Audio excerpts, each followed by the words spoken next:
हम पढ़ रहे हैं लंग मैकेनिक्स। हमने अब तक देख लिया muscle used in respiration and respiratory pressures. अब हम देखेंगे कंप्लाइंसेस। कंप्लाइंसेस क्या होता है? Compliances is the ability to expand the lung और चेस्ट वॉल। और इलास्टेंस क्या होता है? Ability to resist. Compliance and elastance ये दोनों सेम नहीं होते। ये दोनों एक प्रॉपर्टी है किसी भी मटेरियल की। एक कोई भी मटेरियल है, जैसे कि मेरे पास ये पेन है, तो मैं इसको कितना खींच सकता हूँ, ये कंप्लाइंस है। ये जैसे कि रबड़ है मेरे पास,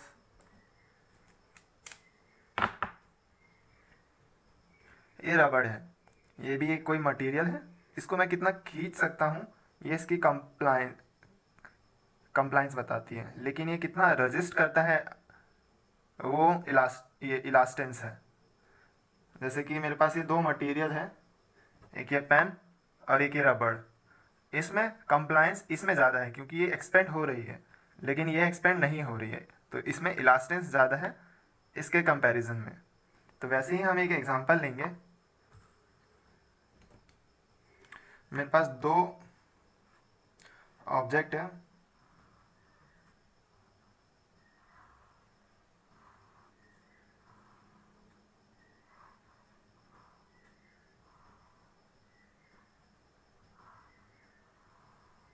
एक ये ऑब्जेक्ट और एक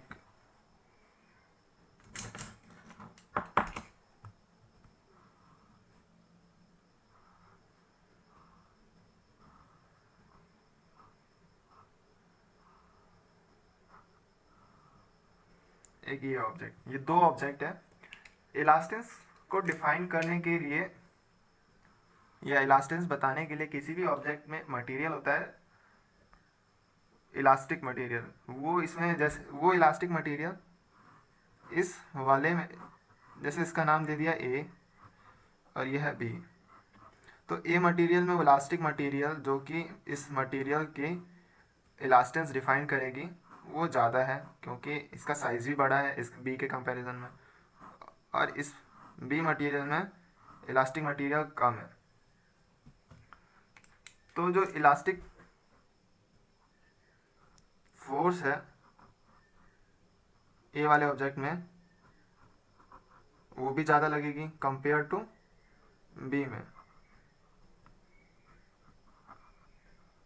अब हम कोई एक्सटर्नल फोर्स देते हैं, इसको हम पुल करते हैं और बराबर अमाउंट का फोर्स देंगे।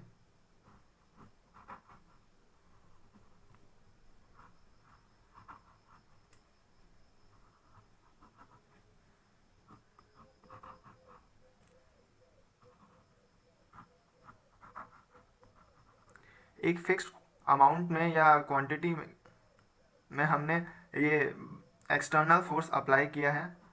उस एक्सटर्नल फोर्स से बी वाले ऑब्जेक्ट का डिफॉर्मेशन ज़्यादा होगा, क्योंकि रेजिस्ट करने वाला जो फोर्स है वो कम है as compare to a object में। ए ऑब्जेक्ट में जो रेजिस्टेंस या इलास्टिक मटेरियल है वो ज़्यादा है, जो कि इलास्टेंस फोर्स इनवर्ड ज़्यादा लगा रही है एज कंपेयर टू इसमें। तो इसमें जो होगा डिफॉर्मेशन कम होगा, मतलब कि इसका कंप्लायंस कम होगा, डिक्रीज, और इसमें ये ऑब्जेक्ट ज़्यादा कंप्लायंट है।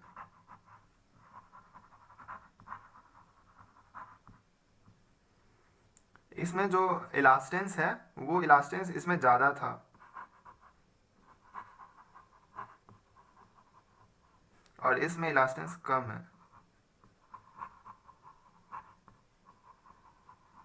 हमने ये देखा कि जहाँ पे कंप्लायंस कम है वहाँ इलास्टेंस ज़्यादा है, और जहाँ कंप्लायंस ज़्यादा है वहाँ इलास्टेंस कम है। जो कंप्लायंस है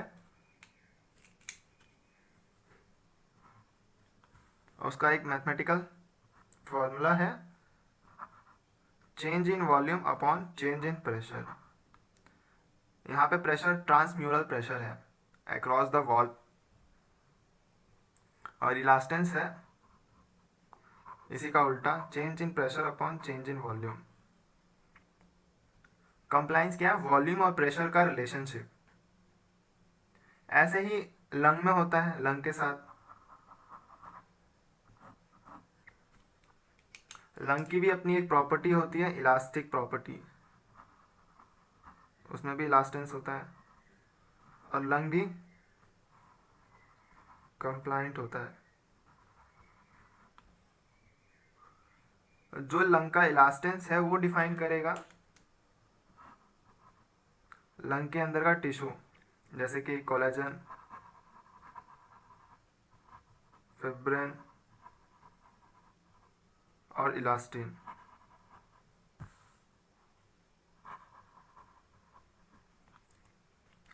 अब हम देखते हैं टाइप्स ऑफ कंप्लायंस में। टाइप्स ऑफ कंप्लायंस में दो टाइप का कंप्लायंस होता है, स्टैटिक कंप्लायंस और डायनेमिक कंप्लायंस। स्टैटिक कंप्लायंस में, static compliance is the study of pressure and volume relationship. Pressure and volume relationship, ये वाला प्रेशर एंड वॉल्यूम रिलेशनशिप को ही कंप्लायंस बोलते हैं। मतलब कि the study of compliance of lung when air is not flowing through the lung. मतलब कि जब ब्रीदिंग नहीं हो रही है, जब ब्रीदिंग नहीं हो रही है और लंग जो है वो एक स्टैटिक कंडीशन में है या स्टैटिक स्टेट में है, उस टाइम कंप्लायंस की स्टडी को बोलते हैं static compliance. Dynamic compliance is the study of pressure and volume relationship या compliance, the study of compliance of lung when air is continuously flow through the lung, इसमें breathing हो रही है। Dynamic compliance क्या है? जब हम इंस्पायरेशन और एक्सपायरेशन करते हैं उस टाइम, जब हम कंप्लायंस का स्टडी या कंप्लायंस निकालते हैं, चेंज इन वॉल्यूम और चेंज इन प्रेशर निकालते हैं, तब उसको डायनेमिक कंप्लायंस बोलते हैं। डायनेमिक कंप्लायंस का एक ग्राफ दे रखा है, वॉल्यूम और प्रेशर। आइडियली जब कंप्लायंस निकालते हैं लंग का तो उसको एक स्ट्रेट लाइन में आना चाहिए, बट ऐसा नहीं होता है। इंस्पायरेशन के टाइम पे ये ग्राफ कुछ ऐसा जाता है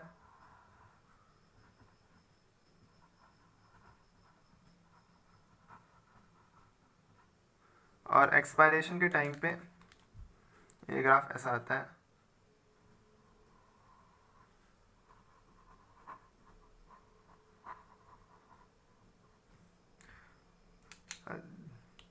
जब कोई बंदा सांस लेता है तो उतना सांस ले सकता है जब तक उसका टोटल लंग कैपेसिटी कंप्लीट ना हो जाए। उस पॉइंट को बोलते हैं एंड इंस्पायरेटरी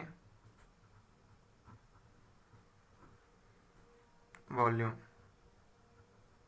और जब सांस छोड़ता है या एक्सपायर करता है तो वो फोर्सफुली तक उतना ही एक्सपायर कर सकता है, उस पॉइंट को बोलते हैं एंड एक्सपायरेटरी वॉल्यूम। अब यहाँ पे एक क्वेश्चन आता है कि एक पर्टिकुलर पॉइंट पे, एक पर्टिकुलर प्रेशर पे, जैसे कि ये प्रेशर लिया हमने, ये प्रेशर P है, तो इस पर्टिकुलर प्रेशर पे एक ही लंग का कंप्लाइबिलिटी दो अलग अलग है, एक ये और एक ये Y। या दूसरा लेंगे कि एक ही प्रेशर पे, दूसरा क्वेश्चन बन सकता है कि एक ही प्रेशर पे एक लंग का इंस्पायरेशन के टाइम पे वॉल्यूम इतना है और एक्सपायरेशन के टाइम पे वॉल्यूम ज़्यादा है। क्यों? इसका रीज़न ये है कि रेजिडुअल वॉल्यूम के टाइम पे लंग का साइज छोटा होता है।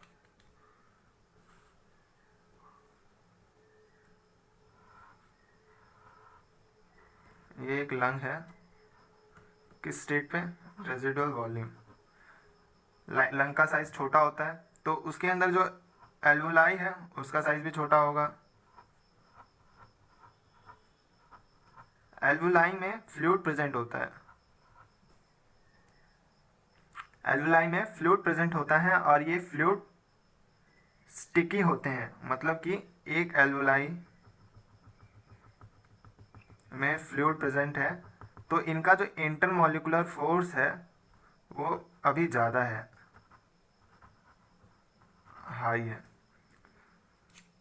तो जब हम इंस्पायर करते हैं तो हमें कुछ अमाउंट ऑफ फोर्स या एनर्जी इस इंटरमॉलिक्यूलर फोर्स पे लगाना पड़ता है ताकि इसको ब्रेक करें और एल्वोलाई का साइज इंक्रीज हो और लंग का साइज इंक्रीज हो। पहला क्या था कि एट रेजिडुअल वॉल्यूम लंग का साइज छोटा है, छोटा होने से उसके अंदर जो एल्वोलाई है वो भी छोटा है। एल्वोलाई में फ्लूइड प्रेजेंट होते हैं और वो फ्लूइड इंटरमॉलिक्यूलर फोर्स एक्सर्ट करते हैं और उस फोर्स को तोड़ने के लिए हमें कुछ अमाउंट ऑफ एनर्जी वेस्ट करना पड़ता है या अप्लाई करना पड़ता है ताकि लंग का साइज बढ़े। At the peak, at the end inspiratory volume और टोटल लंग कैपेसिटी जब फुल हो जाती है तब इस टाइम पे इंटरमॉलिक्यूलर फोर्स सबसे कम होता है यहाँ पे। फिर जब हम यहाँ से एक्सपायर करते हैं तो इंटरमॉलिक्यूलर फोर्स धीरे धीरे बढ़ता है, धीरे धीरे कम होता है और फिर वापस at the residual volume intermolecular force increase हो जाता है और ये साइकिल रिपीट करती है। इसीलिए एट अ गिवन प्रेशर, कोई सा भी प्रेशर ले लो, ये वाला,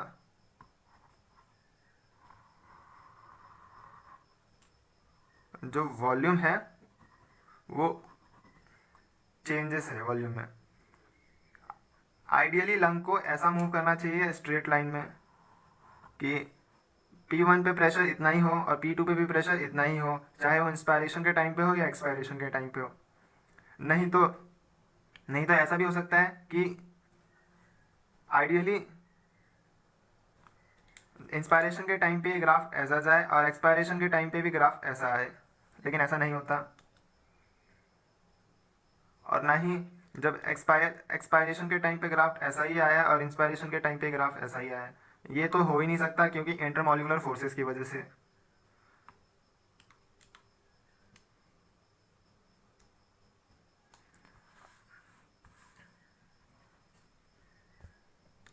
अब हम देखेंगे पैथोलॉजिकल कंडीशंस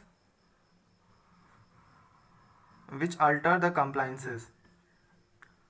ये लंग है, ये एक हेल्दी लंग है और इसके अंदर ये जो है ये इलास्टिक मटेरियल है या फाइब्रिन है, या जो हमने पहले बताया था फाइब्रिन, कोलेजन और इलास्टिन है।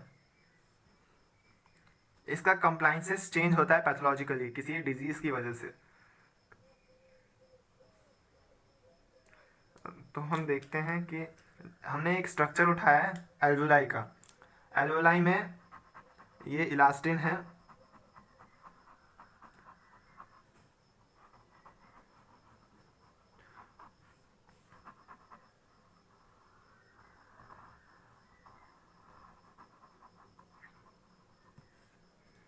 इस कंडीशन को बोलते हैं एम्फाइजीमा, जब कंप्लायंसेस इंक्रीज हो जाता है। कंप्लायंसेस इंक्रीज कैसे होता है उसके बारे में हम देखेंगे। कंप्लायंस इंक्रीज हो गया, कंप्लायंस इंक्रीज करने के लिए सीधा सीधा है कि इलास्टिक मटेरियल को कम कर दो। कंप्लायंस और इलास्टेंस, हमको कंप्लायंस इंक्रीज करना हो तो क्या सीधा करेंगे कि इलास्टेंस को कम कर दो। जैसे कि कंप्लायंस हमारा एक क्वांटिटी ले लेते हैं 100 है और इलास्टेंस भी 100 है। अगर हमको इसको इंक्रीज करना है तो क्या करो, इसको घटा दो, ये 100 ही रहेगा और इसको 90 कर दो, तभी ये इंक्रीज हो जाएगा। अगर हमको इसको कंप्लायंस को घटाना है, कंप्लायंस को 100 ही रहने दो, इसको ही बढ़ा दो 110। तो ये दो कंडीशन है जो हम अभी करेंगे। ये डिजीज उनमें होती है जो ज़्यादा हैवीली स्मोक करते हैं, तो स्मोक पार्टिकल अंदर आएगा,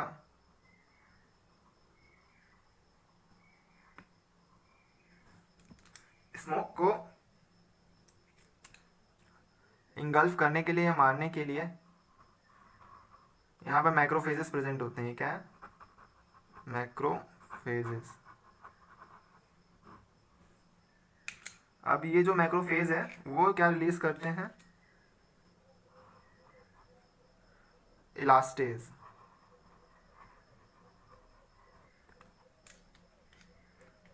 यहाँ पे क्या था? इलास्टिन। अब ये जो इलास्टेज है ये क्या करेगा? इलास्टिन का डिस्ट्रक्शन, डिस्ट्रॉय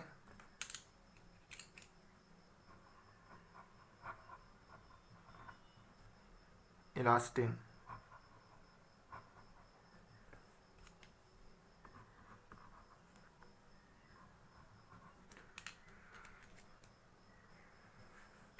इलास्टिन डिस्ट्रॉय हो जाएगा, कहीं कहीं पे प्रेजेंट है।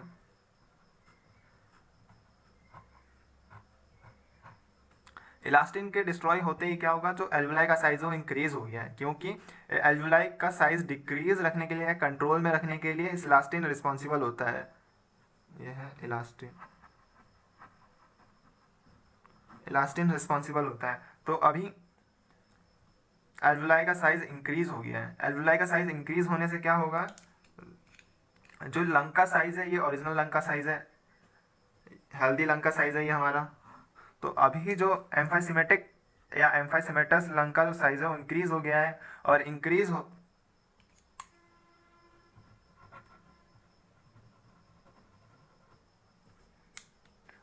के साथ साथ में क्या हुआ? इलास्टिन कम हो गया है। तो ये जो इलास्टिन या इलास्टिक मटेरियल था वो भी लंग में कम हो गया। तो ये क्या है? एम्फाइसीमा।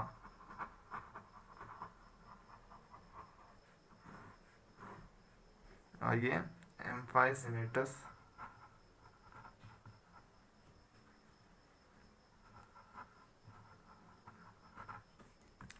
अब हमको कंप्लाइंस डिक्रीज करना है।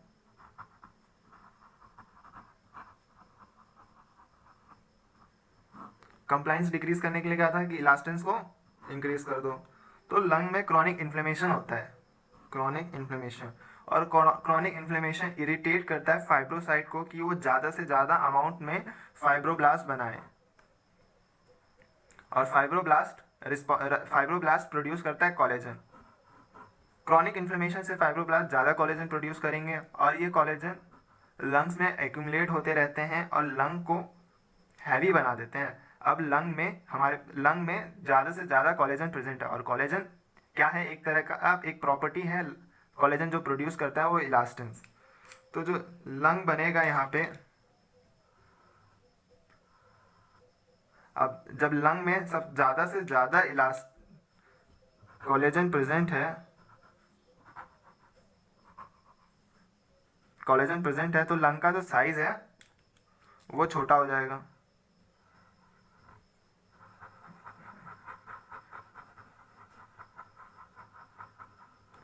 इस कंडीशन को बोलते हैं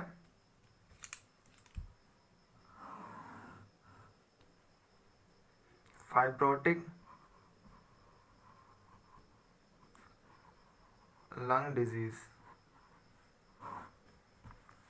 अब हम एक ग्राफ देखते हैं प्रेशर और वॉल्यूम के बीच में।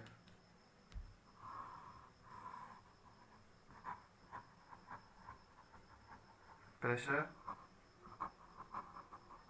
वॉल्यूम।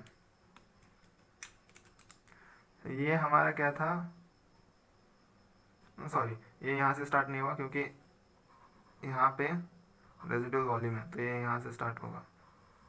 ये हमारा क्या है? नॉर्मल हेल्दी लंग का compliance, healthy lung.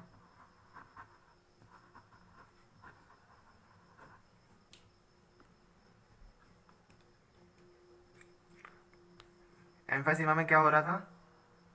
Compliance increase हो गया है। तो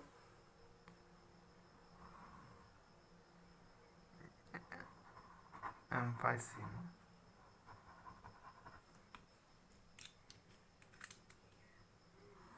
और ये क्या है? डिक्रीज्ड कंप्लायंस इन फाइब्रोटिक लंग डिजीज। तो ये हमने देख लिया कि दो कंडीशन है एम्फाइसीमा और फाइब्रोटिक लंग डिजीज जिसमें कंप्लायंस चेंज होता है पैथोलॉजिकली। इंक्रीज किसमें होता है कंप्लायंस एम्फाइसीमा में, और डिक्रीज किसमें होता है फाइब्रोटिक लंग डिजीज में।